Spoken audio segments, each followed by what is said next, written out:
കർണാടക സംസ്ഥാനത്തിലെ മൈസൂരിലുള്ള പയാന vintage car മ്യൂസിയമാണ് നമ്മളിപ്പോൾ കണ്ടുകൊണ്ടിരിക്കുന്നത്.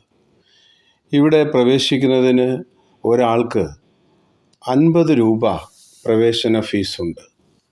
ഇതാണ് ലോകത്തിലെ ഏറ്റവും വലിയ വിൻറ്റേജ് കാർ മ്യൂസിയം. ഇത് ബ്രഹ്മപുര എക്സ്പ്രസ് ഹൈവേയുടെ തീരത്ത് ശ്രീരംഗപട്ടണത്തിൽ നിന്നും ഏതാണ്ട് 6.5 കിലോമീറ്റർ ദൂരെയാണ് ഈ വിൻറ്റേജ് കാർ മ്യൂസിയം മൈസൂരിൽ സ്ഥിതി ചെയ്യുന്നത്. 23 ഏക്കറിൽ പരന്നു കിടക്കുന്ന ഈ വിൻറ്റേജ് കാർ മ്യൂസിയത്തിൽ ഏതാണ്ട് 69 കാറുകൾ പ്രദർശനത്തിൽ വച്ചിട്ടുണ്ട്. 1925 മുതൽ 10 ജനുവരി 24 വരെയുള്ള കാറുകൾ ഈ പ്രദർശനത്തിൽ നമുക്ക് കാണാൻ സാധിക്കും. ദ ഫ്രാങ്ക്ഫർട്ട് മോട്ടോർ ഷോ 1897 ബെർലിനിലാണ് ആദ്യമായി ആരംഭിച്ചത്.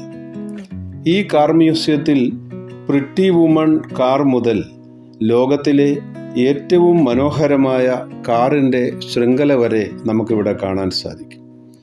ഇത് സ്ഥാപിച്ചിട്ടുള്ളത് കർണാടകയിൽ നിന്നും MP ആയിരുന്ന പ്രസിദ്ധനായ ശ്രീ വീരേന്ദ്ര ഹെഡ്ഗെ ആണ്. ഇത് മനോഹരമായി കൗതുക കാഴ്ചയായിട്ട് മോട്ടോർ എഞ്ചിനീയറിംഗ് വിഭാഗത്തിൽപ്പെടുന്ന കുട്ടികൾക്ക് വേണ്ടി തയ്യാറാക്കിയിട്ടുള്ളത്. അദ്ദേഹം അവിടുത്തെ MP-യും എല്ലാമായിരുന്നു. കാറിനെ സ്നേഹിക്കുന്ന ഏതൊരുവർക്കും ഈ പ്രദർശനശാല കൗതുകം നൽകുന്ന ഒരു മനോഹരമായ കാഴ്ചയാണ് എന്ന കാര്യത്തിൽ യാതൊരു സംശയവുമില്ല. ഈ മാസ്മരികമായ കൗതുക കാഴ്ചയിലേക്ക്, കാറിൻ്റെ വിവിധങ്ങളായ ലോകത്തിലേക്ക് നിങ്ങളെ എല്ലാവരെയും ഞാൻ സാദരം ക്ഷണിക്കുന്നു. നമസ്കാരം.